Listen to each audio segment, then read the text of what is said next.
نحمدہ ونصلی ونسلم علی رسولہ الکریم، اما بعد، فاعوذ باللہ من الشیطان الرجیم، نحمدہ بسم اللہ الرحمن الرحیم ونسلم علی رسولہ الکریم، لن تنالوا البر حتی تنفقوا مما تحبون، فاعوذ باللہ من الشیطان الرجیم، نحمدہ بسم اللہ الرحمن الرحیم ونسلم علی رسولہ الکریم، الصلاۃ والسلام علیک یا رسول اللہ، فاعوذ باللہ من الشیطان الرجیم، والسلام علیک یا رسول اللہ، الصلاۃ والسلام علیک یا نبی اللہ، الصلاۃ والسلام علیک یا الصلاۃ والسلام علیک یا نبی اللہ،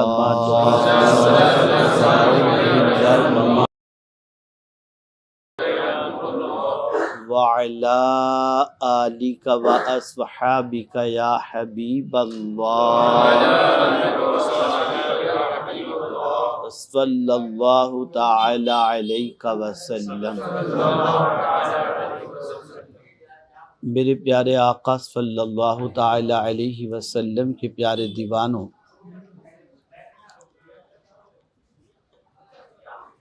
آج بھی الحمدللہ رب العالمین 1.5 پارے کی تلاوت حالت نماز میں سننے کی سعادت نصیب ہوئی، اور آج الحمدللہ 4.5 پارے مکمل ہوئے۔ اتفاقاً بجلی کے چلے جانے کی وجہ سے آج جس طریقے سے بھی ممکن ہو سکے گا آپ کی سماعتوں کے حوالے کچھ باتیں عرض کرنے کی میں سعادت حاصل کروں گا۔ اللہ رب العزت مجھے حق کہنے اور آپ سب کو حق سننے کی توفیق عطا فرمائے۔ نیکی کا عظیم تصور قرآن بتا رہا ہے کہ اللہ کے نزدیک صحیح معنوں میں نیکی کیا ہے۔ قرآن کہتا ہے لن تنالوا البر حتی تنفقوا مما تحبون، ہرگز تم نیکی کو نہیں پہنچو گے جب تک اپنی محبوب چیز اللہ کے نام پہ تم خرچ نہ کرو۔ یعنی یہاں یہ بتایا جا رہا ہے کہ اللہ کے نام پر جب خرچ کرنا ہے اور دینا ہے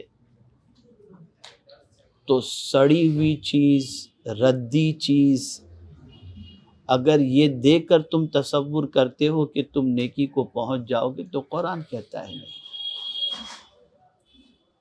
اپنی پسندیدہ چیز تم اللہ کے نام پہ دو۔ جو تم اپنے لیے پسند کرتے ہو وہ اللہ کی راہ میں دینا پسند کرو، اور جو تم اپنے لیے پسند نہیں کرتے وہ اگر تم اللہ کی راہ میں دیتے ہو تو یہ نیکی کے درجے کو یہ چیز نہیں پہنچ سکتی۔ صحابہ کرام علیہم الرضوان کی حیات طیبہ دیکھیں، خود حضرت ابو طلحہ انصاری رضی اللہ تعالیٰ عنہ بڑے مالدار تھے، بہت مالدار تھے۔ ان کا ایک بہت پسندیدہ باغ تھا، بیروحا، بہت پسندیدہ باغ۔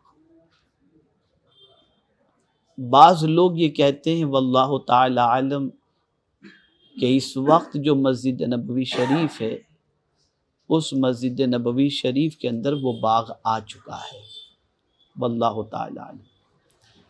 تو حضرت ابو طلحہ انصاری رضی اللہ تعالیٰ عنہ نے جب یہ آیت کریمہ سنی تو رسول اعظم صلی اللہ علیہ وسلم کی بارگاہ میں حاضر ہوئے اور عرض گزار ہوئے کہ یا رسول اللہ صلی اللہ تعالی علیہ وسلم، مجھے سب سے زیادہ یہ باغ پسند ہے، اور اللہ نے فرما دیا کہ جب تک کہ اپنی پسندیدہ چیز اللہ کے نام پہ نہ دو، خرچ نہ کرو، اس وقت تک ہرگز تم نیکی کو نہیں پہنچ سکتے۔ تو سرکار میں نے یہ باغ اللہ کے نام پہ صدقہ کر دیا۔ کیا جگر تھا، اللہ اکبر، کیا جگر تھا، کیا دل تھا ان لوگوں کا، اللہ اکبر، کہ یہاں آیت سنتے تھے اور فوراً اس پر عمل کا جذبہ رہتا تھا۔ ہم آیت پڑھتے ہیں ثواب کے لیے، وہ آیت پڑھتے تھے عمل کے لیے۔ ہم سنتے ہیں ثواب حاصل کرنے کے لیے، وہ سنتے تھے عمل کرنے کے لیے۔ اور پھر خود انہی کا معاملہ نہیں ہے، اور بھی صحابہ کی حیات طیبہ آپ دیکھیں، خود حضرت فاروق اعظم رضی اللہ تعالی عنہ نے اطلاع بھجوائی کہ جو بہترین باندی ہو میرے لیے بھیجا جائے۔ جب وہ باندی کو بھیجا گیا فاروق اعظم کی بارگاہ میں تو فاروق اعظم دیکھ کر کے خوش ہوئے، فوراً ان کے سامنے یہ آیت آ گئی، اور اسی وقت انہوں نے کہا یہ باندی مجھے بہت پسند ہے، اور میں نیکی کو اس وقت تک نہیں پہنچ سکتا جب تک کہ اپنی پسندیدہ چیز اللہ کے نام پہ نہ خرچ کر دوں۔ میں نے اسی وقت اس باندی کو آزاد کر دیا۔ یہ جذبہ ہے۔ ہم نیکی کر کے بھی آج پریشان کیوں ہیں؟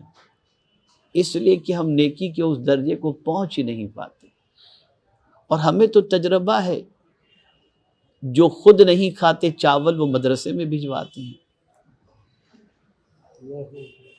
جو گوشت خود نہیں کھاتے وہ مدرسے کے بچوں کو کھلاتے ہیں۔ تو آپ مجھے بتائیے کہ جو آپ اپنے لیے پسند نہیں کرتے اسے خدا کی بارگاہ میں دینے کے لیے آپ تیار ہو جائیں، یہ کیسا جذبہ ہے، یہ کیسی سوچ ہے؟ تو قرآن کہتا ہے ہرگز تم نیکی کو نہیں پہنچ سکتے جب تک کہ اپنی پسندیدہ چیز، اپنی محبوب چیز اللہ کے نام پہ خرچ نہ کرو۔ اور پھر آگے کا جو جملہ ہے، قرآن کی جو آیت کا حصہ ہے، اس نے تو عقل مند اور صاحب دل کے ضمیر کو جھنجھوڑنے کے لیے کافی ہے۔ قرآن کہتا ہے وَمَا تُنْفِقُوا مِنْ شَيْءٍ فَإِنَّ اللَّهَ بِهِ عَلِيمٌ۔ جو چیز بھی تم اللہ کی راہ میں خرچ کر رہے ہو بے شک اللہ جاننے والا ہے، کیا دے رہے ہو تم۔ یہ نہ سمجھنا کہ تم جو دے رہے ہو اللہ نہیں جانتا، اللہ سب جانتا ہے، اللہ سب جانتا ہے۔ میرے پیارے آقا صلی اللہ علیہ وسلم کے پیارے دیوانوں حضرت عمر ابن عبدالعزیز رضی اللہ تعالی عنہ خوب لوگوں میں شکر بانٹتے تھے۔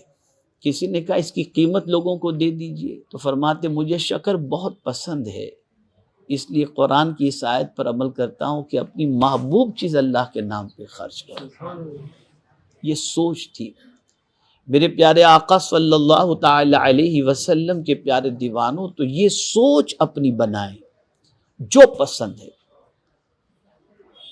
میں آپ کو بتاؤں کہ عمومی طور پر ہوتا یہ ہے کہ مارکیٹ سے ہم سستا کپڑا خرید کر غریبوں میں تقسیم کرتے ہیں، دعا نہیں نکلتی جلدی سے، وہ قبول کر لے گا بیچارہ، ہو سکتا ہے استعمال کرے ورنہ رکھ دے، لیکن آپ ریمنڈ کا کپڑا لا کر کے دیجئے، شوق سے سلائے گا، پھر دعائیں بھی دے گا۔ میں یہ نہیں کہتا کہ سارے غریبوں کو آپ بانٹو، آپ چند کو دو لیکن اچھی چیز دو، جو آپ اپنے لیے پسند کرتے ہو وہ دو۔ جب آپ یہ کریں گے تو یہ نیکی کے درجے کو پہنچے گا، پھر یہ نیکی رنگ لاتی ہے، جیسا دو گے ویسا ملے گا، یہ ذہن میں رکھیے گا، جیسا دو گے ویسا ملے گا۔ میں نے تو ام المؤمنین حضرت عائشہ صدیقہ رضی اللہ تعالی عنہا کا یہ واقعہ پڑھا تو میری عقل دنگ رہ گئی۔ درہم و دینار تو سونے چاندی کے ہوا کرتے تھے، وہ اپنے گھر میں دینار کو دھو رہی تھی اور سرکار تشریف لائے صلی اللہ علیہ وسلم۔ ارشاد فرمایا حمیرہ کیا کر رہی ہو؟ کہ حضور بس اس درہم کو دھو رہی ہوں۔ کہا اس کو دھونے کی کیا وجہ ہے؟ عرض کرتی ہیں سرکار آپ نے ارشاد فرمایا تھا نا کہ صدقہ انسان کے ہاتھ میں پہنچنے سے پہلے قدرت کے ہاتھ میں پہنچتا ہے، تو میں سوچتی ہوں کہ اتنا صاف ستھرا کر کے دوں کہ میرے رب کے ہاتھ میں پہنچے تو رب راضی ہو جائے۔ کیا سوچتی ہوں لوگوں، یہ فکر اپنے اندر پیدا کریں، یہ سوچ پیدا کریں۔ بجلی نہیں ہے پھر بھی میں کوشش کروں گا کچھ اچھی باتیں آپ کی سماعتوں کے حوالے کروں۔ پھر خرچ کرنے کا مسئلہ بھی ایسا ہوتا ہے کہ ہم اگر تنگی میں ہیں تو خرچ نہیں کرتے، جب خود کشادگی ہے تو تھوڑا سا خرچ کر دیتے ہیں۔ لیکن متقین کی کیفیت قرآن نے بیان کی، وَسَارِعُوا إِلَىٰ مَغْفِرَةٍ مِّن رَّبِّكُمْ وَجَنَّةٍ عَرْضُهَا السَّمَاوَاتُ وَالْأَرْضُ أُعِدَّتْ لِلْمُتَّقِينَ الَّذِينَ يُنْفِقُونَ فِي السَّرَّاءِ وَالضَّرَّاءِ وَالْكَاظِمِينَ الْغَيْظَ وَالْعَافِينَ عَنِ النَّاسِ۔ متقین کون ہیں؟ متقین وہ ہیں جو خوشی میں اور غم میں، راحت میں اور تکلیف میں اللہ کے نام پہ خرچ کرتے رہتے ہیں۔ اور صحیح معنوں میں اگر آپ صوفیہ کی زندگی کا مطالعہ کریں تو پتہ چلے گا کہ تنگی کے زمانے میں زیادہ خرچ کرتے تھے وہ، اس لیے کہ وہ جانتے تھے کہ زیادہ خرچ کریں گے تو زیادہ ملے گا، ان کو یقین تھا۔ ہمارا یقین ڈاما ڈول والی پوزیشن ہے، ہمیں یقین ویسا نہیں ہے جیسا ہونا چاہیے۔ تو میرے پیارے آقا صلی اللہ تعالی علیہ وسلم کے پیارے دیوانوں، یہ متقین کی کیفیت اللہ عز و جل نے بیان فرمائی۔ وہ خوشی میں بھی اللہ کے نام پہ لٹاتے ہیں اور غم میں بھی، راحت میں بھی لٹاتے ہیں اور تکلیف میں بھی لٹاتے ہیں۔ اور ایک بہت عظیم سبق آج جو ہے اس کو ذہن میں رکھیے گا، ایک بڑا عظیم سبق آج ہم کو سیکھنا ہے اور سمجھنا ہے۔ وہ سبق یہ ہے کہ اللہ عز و جل نے مختلف قوم کی سوچ بنائی ہے اور مختلف قوم کی مختلف فکر بنائی ہے۔ ہر کوئی آپ کو خوش دیکھ کر خوش نہیں ہوتا، اس کو ذہن میں رکھیے، اور ہر کوئی آپ کو تکلیف میں دیکھ کر تکلیف محسوس نہیں کرتا۔ کافر کی سوچ قرآن نے بیان کی، ان تمسسکم حسنۃ تسؤہم وَإِن تُصِبْكُمْ سَيِّئَةٌ يَفْرَحُوا بِهَا۔ قرآن کہتا ہے کہ جب تمہیں کوئی راحت پہنچتی ہے، خوشی پہنچتی ہے، تو اس سے کافر کو تکلیف پہنچتی ہے، اور جب تمہیں کوئی مصیبت پہنچتی ہے تو وہ خوش ہوتے ہیں۔ یہ ان کی سوچ ہے۔ یہی وجہ ہے کہ رسول اعظم صلی اللہ علیہ وسلم نے ابتدائی دور کے اندر صحابہ کو پکے مکان بنانے کی اجازت بھی نہیں دیتے تھے، بلکہ پکا مکان کوئی بناتا تو حضور صلی اللہ علیہ وسلم ناراضگی کا تھوڑا سا اظہار فرماتے تھے کہ تم اچھے لباس پہنو گے، اچھے گھر میں رہو گے، اچھی چیزیں استعمال کرو گے، تو ایک قوم ایسی ہے جو اسے دیکھ کر تکلیف پہنچے گی، اسے تکلیف پہنچے گی۔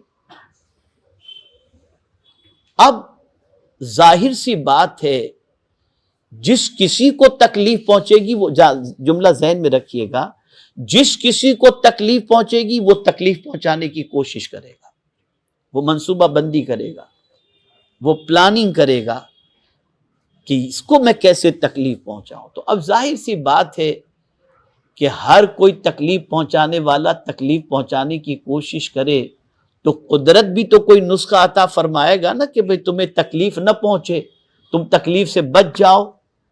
آدمی اپنے اعتبار سے پلاننگ کرتا ہے، آدمی اپنے حساب سے منصوبہ بندی کرتا ہے، تو قرآن نے بڑا عظیم نسخہ عطا فرمایا، اسے بھی زندگی بھر یاد رکھیے۔ آپ کو لگے کہ کوئی آپ کے خلاف پلاننگ کر رہا ہے، منصوبہ بندی کر رہا ہے، آپ کو اذیت پہنچانے کی کوشش کر رہا ہے، تو دو چیزوں کو اختیار کرنے کا حکم دیا گیا، وَإِن تَصْبِرُوا وَتَتَّقُوا لَا يَضُرُّكُمْ كَيْدُهُمْ شَيْئًا۔ اگر تم صبر کرو اور تقوی اختیار کرو تو کوئی بھی مکر تمہیں نقصان نہیں پہنچا سکتا۔ یہ دو چیزیں، ایک صبر کرنا ہے اور ایک تقوی اختیار کرنا ہے، یہ دونوں بڑی پاورفل چیزیں ہیں، اس لیے کہ دونوں وصف کے ساتھ قدرت نے اپنی معیت کا اعلان فرمایا۔ جو صبر کرے گا وہ تنہا نہیں ہوگا، ان اللہ مع الصابرین، اور جو تقوی اختیار کرے گا وہ بھی تنہا نہیں ہوگا، ان اللہ مع الذین اتقوا والذین هم محسنون۔ تو یہ دونوں جو چیز اختیار کرے گا وہ کبھی بھی تنہا نہیں ہوگا، اللہ کی رحمت اس کے ساتھ ہوگی، اللہ عز و جل کی نصرت اس کے ساتھ ہوگی۔ میرے پیارے آقا صلی اللہ تعالی علیہ وسلم کے پیارے دیوانوں، بڑا عظیم درس ہے۔ آج اتنی آیتیں قرآن مقدس کی آئی ہیں کہ ہر آیت میں تو پہلے شروع کے پاؤ پارے کی اگر میں آیتوں پر گفتگو کروں تو اسی میں وقت کافی چلا جائے گا، اور جو ہے وہ باقی چیزوں کے بارے میں آپ توجہ نہیں دے سکیں گے۔ چلیے تھوڑا سا اور آگے بڑھتے ہیں۔ آقا کریم صلی اللہ علیہ وسلم غزوہ احد کے بعد ابو سفیان جاتے جاتے چیلنج کر کے گئے تھے، پہلے اسلام انہوں نے قبول نہیں کیا تھا تو چیلنج کر کے وہ گئے کہ ہم آئندہ سال پھر بدر کے میدان میں آئیں گے۔ سرکار صلی اللہ علیہ وسلم نے فرمایا انشاءاللہ۔ جنگ کا چیلنج حضور نے قبول کر لیا۔ اب ابو سفیان نے مکہ مکرمہ میں تیاری شروع کی، لیکن پھر خوف تھا، حضور کا ڈر تھا، صحابہ کا ڈر تھا کہ اس جنگ میں اگر ہم گئے تو جیت سکیں گے کہ نہیں جیت سکیں گے، پیچھے نہ جائیں، کہیں مارے نہ جائیں۔ اب یہ تو نہیں کر سکتے تھے کہ جنگ کا اعلان کر دیا ہے، جنگ کی تیاری، اب کہہ دیں کہ ہم ڈر رہے ہیں، کوئی بھی یہ نہیں کہہ سکتا ہے۔ تو اتفاق سے ایک شخص عمرہ کے لیے مدینہ منورہ سے مکہ مکرمہ پہنچا تھا، اسے ابو سفیان نے کہا میں تمہیں 10 اونٹ دوں گا، تم ایک کام کرو، مجھے پتا چلا ہے کہ مدینے میں حضور صلی اللہ علیہ وسلم بھی بدر کے اندر آنے کی تیاری میں کریں۔ وہ پہلی بدر کی جنگ تو ہو چکی تھی، یہ دوسری بدر کے بارے میں، دوسری جنگ کے بارے میں بات ہے، اسی جگہ کا انتخاب اس نے کیا تھا۔ تو میں تمہیں 10 اونٹ دوں گا، تم مدینے میں جا کر ایک ایک صحابی کے گھر میں جا کر کے کہو کہ بڑا لشکر ابو سفیان نے اور مکے والوں نے تیار کر رکھا ہے، تم اس کا مقابلہ نہیں کر سکو گے۔ یہ ہے پروپیگنڈا، اس کو ذہن میں رکھیے آپ۔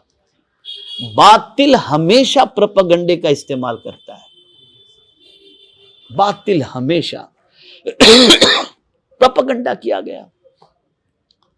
وہ پہنچا، اور پہنچنے کے بعد صحابہ کے گھروں میں جیسے ووٹ مانگنے کے لیے لوگ جاتے ہیں نا، اسی طریقے سے وہ ایک ایک گھر میں جا کر ابو سفیان نے بڑی تیاری کر رکھی ہے، مکے والوں نے بڑی تیاری کر رکھی ہے۔ اب قرآن صحابہ کے ایمان کی کیفیت بتاتا ہے۔ قرآن کہتے ہیں ان الناس قد جمعوا لکم فاخشوہم،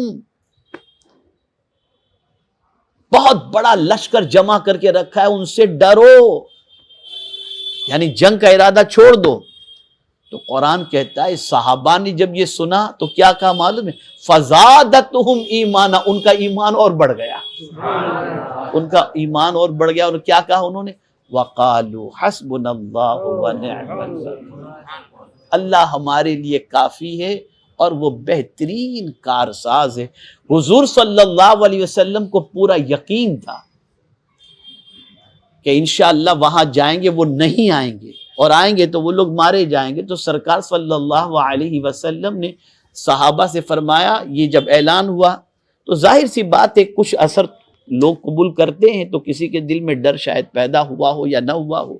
تو حضور نے فرمایا اگر تم میں سے کوئی میرا ساتھ دے چلنے کے لیے بدر تو ٹھیک ہے، ورنہ پھر میں خود چلا جاؤں گا۔ تو صحابہ نے سرکار کے اوپر جان نچھاور کرنے کا پہلے سے عزم کیے ہوئے تھے، تو تیار تھے، سب نکلے۔ اب سرکار کی سوچ دیکھیے، حضور صلی اللہ علیہ وسلم سامان تجارت لے کر نکلے کہ بدر میں جائیں گے اور وہاں مال بیچیں گے۔ آپ سوچئے کتنی عظیم سوچ، جا رہے جنگ کے لیے اور سامان تجارت بھی لے کر کے۔ کوئی نہیں آیا وہاں جنگ کے لیے، حضور نے سامان تجارت بیچا، خوب نفع کمایا، اور راستے پر حضور کیا پڑھتے ہوئے گئے؟ حسبنا اللہ ونعم الوکیل۔ کیا پڑھتے ہوئے گئے؟ حسبنا اللہ و نعم الوکیل۔ یہ بہت طاقتور وظیفہ ہے۔ سارے سلاسل کے اندر عشاء کی نماز کے بعد جو شخص 450 مرتبہ حسبنا اللہ و نعم الوکیل پڑھے، اس کا کام اٹکے گا ہی نہیں، اللہ تعالیٰ اس کے کام کو پورا فرما دے گا۔ بڑا طاقتور وظیفہ ہے، بڑا عظیم وظیفہ ہے۔ میرے پیارے آقا صلی اللہ تعالی علیہ وسلم کے پیارے دیوانوں، اسی طریقے سے اور بھی بہت ساری آیتیں آئیں۔ 5ویں پارے میں چلیے آپ، وَلَوْ أَنَّهُمْ إِذْ ظَلَمُوا أَنفُسَهُمْ جَاءُوكَ، اگر وہ اپنی جانوں پر ظلم کریں تو میرے محبوب آپ کے پاس آئیں۔ گناہ خدا کا کر رہے ہیں اور مولا بھیج رہا ہے حضور کی بارگاہ، حضور کی بارگاہ میں بھیج رہا ہے، اور اللہ نے حضور ہی کی طرف بھیجا۔ فَإِن تَنَازَعْتُمْ فِي شَيْءٍ فَرُدُّوهُ إِلَى اللَّهِ وَالرَّسُولِ، حضور ہی کی طرف بھیجا، اس لیے کہ مولا حضور کا بنانا چاہتا ہے، اور جو حضور کا ہو گیا اللہ عز و جل اسے ہی قبول کرتا ہے۔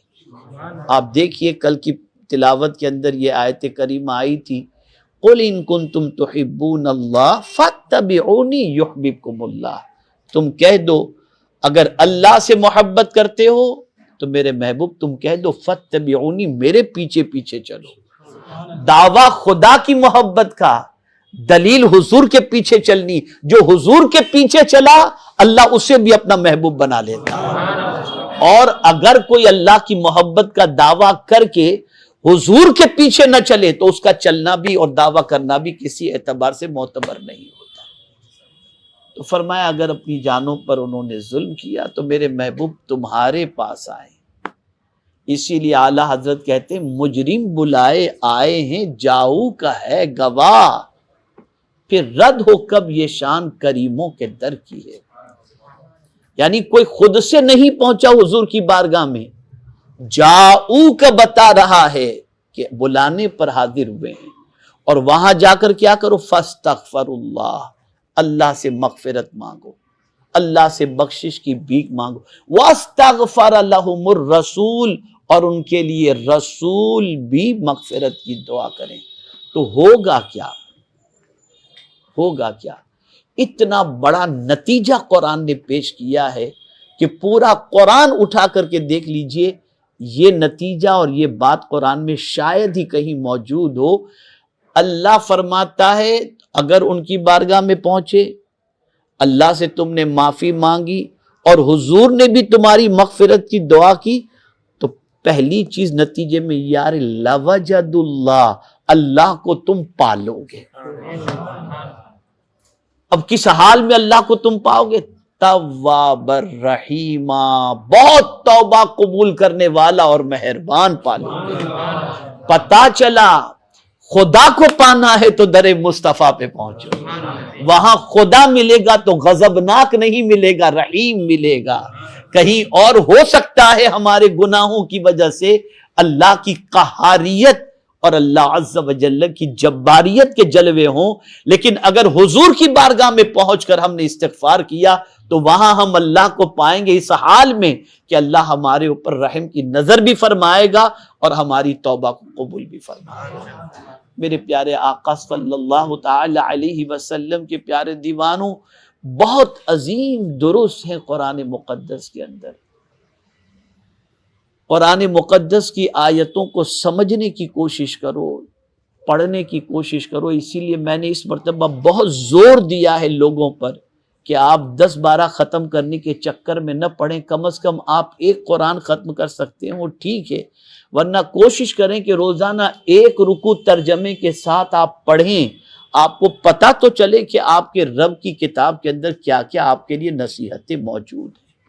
یہ قوم نہ بھٹکتی، یہ قوم گمراہ نہ ہوتی، یہ قوم پریشانیوں کی شکار نہ ہوتی اگر یہ قوم نے رہنمائی قرآن سے حاصل کی ہوتی۔ یہ بہت عظیم درس کی کتاب ہے، بہت عظیم سبق کی کتاب ہے، اور اس کتاب کی گائیڈ لائن کو جس کسی نے فالو کیا اللہ عز و جل نے اسے دنیا میں بھی کامیاب کیا اور آخرت میں بھی کامیاب کیا۔ میرے پیارے آقا صلی اللہ تعالی علیہ وسلم کے پیارے دیوانوں، اس لیے ضرورت اس امر کی ہے، اس کتاب سے اپنے رشتے کو مضبوط کرو، اس کتاب کو سمجھنے کی کوشش کرو، اس کتاب کو اچھی طریقے سے پڑھو، اور اگر پڑھنا نہیں آتا تو پڑھنا سیکھو، اس لیے کہ یہی کتاب ہے جب قبر میں کوئی دل بہلانے والا نہیں ہوگا، یہی کتاب ہے جو قبر کے اندر مونس و غمخوار بن کر مرنے والے کے دل کو یہ کتاب بہلائے گی۔ اس لیے اس کتاب سے رشتے کو مضبوط کرو۔ میں اس بجلی کے گل ہو جانے کی وجہ سے میں محسوس کر رہا ہوں کہ آپ بھی گرمی محسوس کر رہے ہیں، اور زیادہ وقت آپ کا لینا میں مناسب نہیں سمجھتا۔ زندگی رہی تو انشاءاللہ کل تفصیل کے ساتھ کچھ باتیں آپ کی سماعتوں کے حوالے کرنے کی کوشش کروں گا۔ جو کچھ بھی، پہلی چیز اللہ کے نام پر پسندیدہ چیز دینے کی کوشش کرو۔ اب کسی کے ذہن میں یہ سوال آ سکتا ہے کہ میں اپنی پرانی چیز کیا کروں، پھینک دوں؟ نہیں، اسے بھی دیں، اسے بھی غریب کو دیں، اس پر ثواب ملے گا۔ لیکن اگر نیکی کے درجے پر پہنچنا ہے اور اونچے درجے پر پہنچنا ہے تو اپنی پسندیدہ چیز اللہ کے نام پر دو، یہ بھی کرو۔ پرانے بھی دو، کسی غریب کا تن ڈھکتا ہو ضرور دو، آپ پھینکیں گے تو اسراف ہوگا، ضائع ہو جائے گا، لیکن آپ غریب کو وہ بھی دو، اور ساتھ ہی ساتھ اپنی پسندیدہ چیز جو ہو وہ بھی اللہ کے نام پر خرچ کرو۔ جو آپ کھاتے ہیں غریبوں کو کھلانے کی کوشش کرو۔ اسی طریقے سے میرے پیارے آقا صلی اللہ علیہ وسلم کے پیارے دیوانوں، قرآن نے کہا کہ دوڑو دوڑو، سرعت کے معنی جلدی کے ہوتے، جلدی کرو مغفرت کی طرف، جلدی کرو، اس لیے کہ مغفرت وہ عظیم دولت ہے کہ میرے پیارے آقا صلی اللہ علیہ وسلم کے پیارے دیوانوں، پورا قرآن اٹھا کر کے دیکھیں، تقریباً انبیاء کی دعا کے اندر مغفرت کا سوال نظر آئے گا۔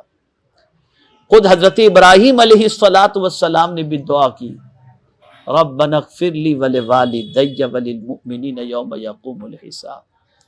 خود حضور صلی اللہ علیہ وسلم سے رب نے فرمایا وَقُلْ رَبِّ اغْفِرْ وَارْحَمْ وَأَنْتَ خَيْرُ الرَّاحِمِينَ، اس لیے کہ اگر مغفرت ہو جاتی ہے تو بندے کا بیڑا پار ہو جاتا ہے۔ اسی لیے استاد زمن کہتے ہیں بے سبب بخش دے، نہ پوچھ عمل، نام غفار ہے تیرا یا رب۔ اگر تو کوئی سبب اور کسی وجہ سے بخشنا چاہے تو ہمارے پاس کوئی ایسی چیز ہے ہی نہیں جو بخشش کے قابل ہو، بس تو بغیر کسی سبب کے ہمیں بخش دے، اس لیے کہ تیرا نام غفار ہے، بخشنے والا، بہت بخشنے والا۔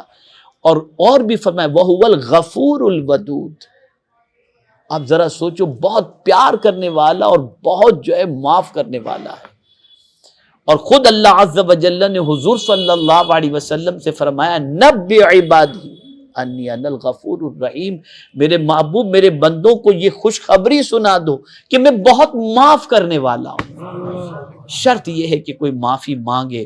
اور بڑی پیاری آیت مجھے یاد آ رہی ہے، اور الحمدللہ ماہ رمضان المبارک بھی ہے، سحر کے وقت آپ کو اٹھنے کی سعادت نصیب ہوتی ہے، ہمیں اٹھنے کی سعادت نصیب ہوتی ہے، اور یہ وہ وقت ہے جو دعا کی قبولیت کا وقت ہے، وہ دعا کی قبولیت کا وقت ہے۔ تو وہ اللہ والے جن کی زندگی عبادت و ریاضت میں گزرتی، رات سجدے اور قیام میں گزرتی، وہ سحر کے وقت کیا دعا کرتے تھے؟ تو قرآن کہتا ہے والمستغفرین بالاسحار، وہ سحر کے وقت مغفرت ہی کی دعا کرتے تھے، بخشش ہی کی دعا کرتے تھے۔ اس لیے کہ یاد رکھیں جو بخشا گیا اس کا بیڑا پار ہو گیا، جو بخشا گیا اس کا بیڑا پار۔ اسی لیے دو مومن بھی آپس میں ملیں تو سرکار نے دعا تعلیم فرمائی یغفر اللہ لنا ولکم، یہ دعا کرو اللہ تمہاری اور میری مغفرت فرما دے۔ تو میرے پیارے آقا صلی اللہ علیہ وسلم کے پیارے دیوانوں، جلدی اگر کرنا ہے تو مغفرت حاصل کرنے میں جلدی کریں۔ مغفرت حاصل کرنے میں جلدی کرنے سے مراد کیا ہے؟ ان راستوں پر چلیں جن راستوں پر چلنے سے بخشش آسان ہو جاتی ہے۔ اب بڑی پیاری بات عرض کر رہا ہوں، اسے ذہن میں رکھیں ہمیشہ کے لیے، یہ مسجد میں نماز ختم ہوتے ہی اٹھ کر جو بھاگنے کا سسٹم ہے نا، اسے بند کرو۔ حدیث کا مفہوم عرض کر رہا ہوں، اگر کوئی شخص نماز ادا کرنے کے بعد نماز کی جگہ پر تھوڑی دیر بیٹھ کر ذکر کرے، فرشتے اس کے لیے مغفرت کی دعا کرتے ہیں، فرشتے اس کے لیے مغفرت کی دعا کرتے ہیں۔ اب یہاں یہ سب چیزیں نہ عمل کی جاتی ہیں، نہ اس پر سیکھنے کا کوئی شوق ہے۔ ایسا لگتا ہے مسجد سے بھاگیں، جلدی بھاگیں، اور جس کا دل اللہ کے گھر میں نہ لگتا ہو اسے اپنے ایمان کا احتساب کرنا چاہیے، اس لیے کہ مومن کا دل ہی اللہ کے گھر میں لگتا ہے، اس لیے کہ جنت تو روئے زمین پر مسجد ہے اور جنت میں مومن جائے گا۔ اگر جنت میں مومن کا دل نہیں لگتا مسجد میں تو اس کو اپنے ایمان کا جائزہ لینا چاہیے کہ کہیں ایمان اس کا کمزور تو نہیں ہے۔ میرے پیارے آقا صلی اللہ علیہ وسلم کے پیارے دیوانوں، ان چیزوں کو ذہن کے اندر رکھیں۔ اللہ عز و جل رحمت عالم نور مجسم صلی اللہ علیہ وسلم کے صدق و طفیل ہم سب کو قرآن پر عمل کی توفیق نصیب فرمائے، احادیث پر عمل کی توفیق نصیب فرمائے۔ مجھے ایک آیت اور یاد آ گئی آج کی تلاوت کی، وہ بھی بہت ضروری ہے سمجھنا۔ وَمَن يُطِعِ اللَّهَ وَالرَّسُولَ لَعَلَّكُمْ تُرْحَمُونَ۔ اللہ اکبر، ہر آدمی رحم و کرم کی بھیک مانگتا ہے، اے اللہ مجھ پر رحم فرما۔ اللہ فرماتا ہے اگر تو چاہتا ہے کہ میں تجھ پر رحم کروں، دو کام تو کر، تجھے رحمت کی بھیک مانگنے کی ضرورت ہی نہیں پڑے گی، میں خود سے تجھ پر رحم کروں۔ وہ دو چیزیں کون سی ہیں؟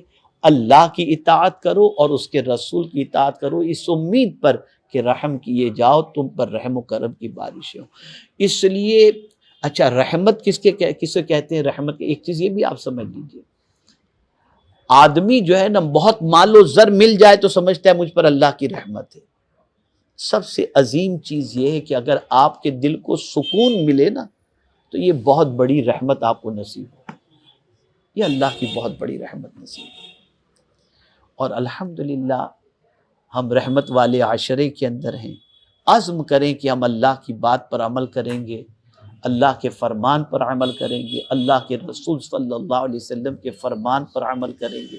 اگر یہ جذبہ ہمارا ہو گیا تو میں یقین کے ساتھ کہتا ہوں پھر محل میں، جھونپڑے میں، جہاں کہیں بھی ہم رہیں، اللہ کی رحمتوں کی بارشیں ہوتی رہیں گی اور ہم اللہ کی رحمتوں میں انشاءاللہ العظیم نہاتے رہیں گے۔ جیسا کہ آپ نے ابتدا میں سنا چوتھے پارے کی پہلی آیت، لن تنالوا البر حتی تنفقوا مما تحبون، اور متقین کے حوالے سے آپ نے سنا الذین ينفقون فی السراء والضراء۔ آج سیدۃ النساء خاتون جنت فاطمہ الزہرا رضی اللہ تعالی عنہا کی جو ہے وہ شب وصال ہے۔ اب دیکھیے قربانی کسے کہتے ہیں، خرچ کرنا کسے کہتے ہیں۔ حسنین کریمین بیمار تھے، سرکار صلی اللہ علیہ وسلم نے فرمایا نذر مان لو۔ 3 روزے کی نذر ماننے کا حضور نے حکم دیا، انہوں نے 3 روزے کی نذر مان لی۔ گھر میں آٹا نہیں تھا کہ افطار کے لیے انتظام کیا جا سکے۔ مولا علی کرم اللہ تعالی وجہہ الکریم کو سیدۃ النساء نے عرض کیا کہ کہیں سے آٹا قرض پر لے کر کے آئیں۔ وہ قرض پر آٹا لے کر کے آئے، روٹیاں بنائی گئیں، افطار کا انتظام کیا گیا۔ اب جیسے ہی افطار کے لیے بیٹھے تو دروازے پر ایک سائل نے آواز دی کہ میں مسکین ہوں، مجھے اللہ کے نام پہ کچھ دے دو۔ دیکھیے سخاوت کسے کہتے ہیں۔ ضرورت تھی اس وقت روٹی کی اور قرض کے آٹے سے روٹیاں بنی تھی، لیکن خاتون جنت نے فوراً فرمایا یہ ساری روٹیاں اٹھاؤ مسکین کو دے دو، آج ہم پانی پی کر افطار کر لیں گے۔ ساری روٹیاں اس مسکین کو دے دی گئی۔ دوسرے دن روزہ رکھا گیا، افطار کے لیے جب بیٹھے کچھ جو باقی آٹا بچا تھا اس سے روٹیاں بنائی گئیں، تو ایک یتیم نے دروازے پر افطار کے وقت آواز دی اللہ کے نام پہ مجھے کچھ دے دو۔ خاتون جنت نے فرمایا لے جاؤ، اللہ کے نام پر یتیم مانگ رہا ہے اسے دے دو، آج بھی ہم پانی پی کر افطار کر لیں۔ باقی افطار کے لیے جو آٹا بچا تھا اس آٹے سے تیسرے دن کے افطار کا انتظام کیا گیا۔ ابھی روٹیاں سامنے موجود تھی، دروازے پر کسی سائل نے آواز دی، میں قیدی ہوں، مجھے اللہ کے نام پہ کچھ دے دو۔ خاتون جنت نے فرمایا یہ روٹیاں اٹھاؤ، اس اسیر کو دے دو، قیدی کو دے دو۔ یہ دے دیا گیا۔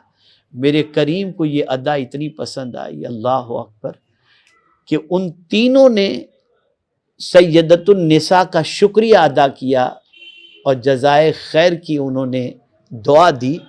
لیکن آپ دیکھیے، اسے کہتے ہیں سخاوت۔ سیدۃ النساء خاتون جنت نے فرمایا کہ انما نطعمکم لوجہ اللہ لا نرید منکم جزاء ولا شکورا۔ ان کے اس جملے کو قرآن نے اپنی زینت بنا لی کہ خاتون جنت نے کہا کہ میں نے یہ جو کھلایا ہے نا تمہیں، صرف میرے رب کو راضی کرنے کے لیے کھلایا ہے، مجھے اس کا تم سے نہ کوئی بدلہ چاہیے اور نہ تم سے شکریہ مجھے چاہیے، یہ کام تو میں نے اللہ کے لیے کیا ہے۔ یہ جذبہ ان لوگوں کے اندر تھا۔ سیدۃ النساء کی کیفیت یہ تھی، بڑی عظیم خاتون، رسول اعظم صلی اللہ علیہ وسلم کی اداؤں کو اس طریقے سے انہوں نے اپنا کے رکھا تھا جس کی کوئی انتہا نہیں۔ کسی نبی کے سلسلے میں آپ یہ نہیں سنیں گے کہ ان کے خاندان والوں نے اتنی بڑی قربانی دی ہوگی جتنی حضور صلی اللہ علیہ وسلم کے خاندان سے سیدۃ النساء کے لخت جگر نے قربانی عطا فرمائی۔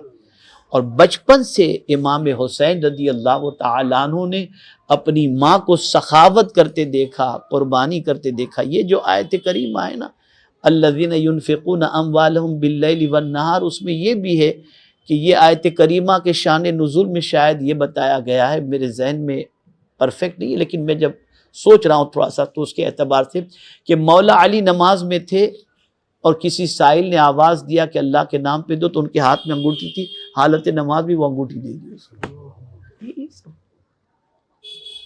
دینا سیکھو، اللہ کے نام پر دینا سیکھو، خرچ کرنا سیکھو۔ یہ اتنی بڑی نعمت ہے، اتنی بڑی نعمت ہے، میں آپ کو نہیں بتا سکتا کہ اللہ کے نام پہ دینا کتنی بڑی نعمت ہے۔ لیکن دو کیا چیز جو تمہیں پسند ہو، یہ فن سیکھ لو، یہ عادت سیکھ لو۔ جب یہ عادت سیکھ لو گے نا تو انشاءاللہ العظیم اس کی برکتیں اللہ دونوں جہاں میں عطا فرمائے گا۔ اللہ تعالیٰ سیدۃ النساء کے فیضان سے ہم سب کو مالا مال فرمائے اور ان کی تعلیمات پر عمل کرنے کی توفیق نصیب فرمائے، اور پروردگار ان کے درجات کو خوب بلند فرمائے، اور پروردگار ان کے لخت جگر کے نقش قدم پر ہم سب کو چلنے کی توفیق عطا فرمائے۔ اللہ تعالیٰ ہم سب پر کرم کی نظر فرمائے، اور پروردگار ہم سب کو اللہ اور اس کے رسول جل جلالہ وصلی اللہ علیہ وسلم کی اطاعت کی توفیق نصیب فرمائے، اور پروردگار جل جلالہ ان دروس کو اپنی بارگاہ میں قبول فرما کر ہم سب کو اس پر عمل کرنے کی توفیق نصیب فرمائے۔ اللہم ربنا تقبل منا انک انت السمیع العلیم وتب علینا انک انت التواب الرحیم، وصلی اللہ تعالی علی خیر خلقہ ونور عرشہ سیدنا و مولانا محمد وآلہ وصحابہ اجمعین برحمتک یا ارحم الراحمین۔ کھڑے ہو جائیں صلاۃ و سلام کے لیے۔ مصطفیٰ جان رحمت پہ لاکھوں سلام، شمع بز میں ہدایت پہ لاکھوں سلام، سیدہ زاہدہ طیبہ طاہرہ، سیدہ زاہدہ طیبہ طاہرہ، جان احمد کی راحت پہ لاکھوں سلام، مصطفیٰ جان رحمت پہ لاکھوں سلام، شمع بز میں ہدایت پہ لاکھوں سلام، مجھ سے خدمت کے قدسی کہیں رضا مجھ سے خدمت کے قدسی کہیں رضا مصطفیٰ جان رحمت پہ لاکھوں سلام شمع بز میں ہدایت پہ لاکھوں سلام ان اللہ وملائکتہ یصلون علی النبی یا ایہا الذین آمنوا صلوا علیہ وسلموا تسلیما اللہم صل علی سیدنا و مولانا محمد قد ضاقت حیلتی ادرک لی یا رسول اللہ صلی اللہ تعالی علیہ وسلم سبحان ربک رب العزت عما یصفون وسلام علی المرسلین والحمد للہ